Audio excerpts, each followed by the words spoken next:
As a DEI practitioner, I encourage you to really learn the work that you're doing. Do it because it matters. Do it because you care, not because it's a trendy thing to do.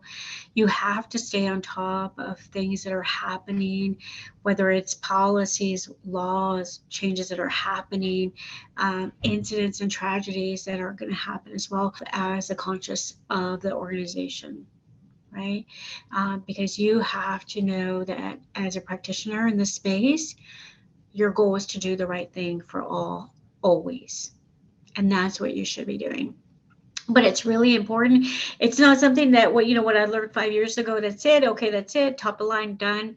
No, I constantly am looking, whether it's a blog, whether it's a podcast, whether it's a law that's coming up, something's going to change, and how does it affect my people? How does it affect my employees? So it's really important to know that you don't know everything. And you never will, and that's okay. But you have to stay on top of things so that you can continue to be the conscious of the company. Now, one thing I do want to say, even though I've been in diversity and inclusion for a very long time, I want you to know that it's not a one size fits all. I don't just take a strategy, go and put in place at the new company and go put in place. It doesn't work that way. You have to get to know your people. You have to get to know the industry that you're working in. You have to get to know the communities that you're serving as well, because it's not a one size fits all. And any DI practitioner or leader should tell you that it takes time to build a strategy that's very considerate, very thoughtful, and really meaningful to that particular company. And that's what I've done, even though I've moved to different companies. My strategies are not the same. Now, yes, training is involved, but it varies from industry. It varies based on the needs of the business and the people.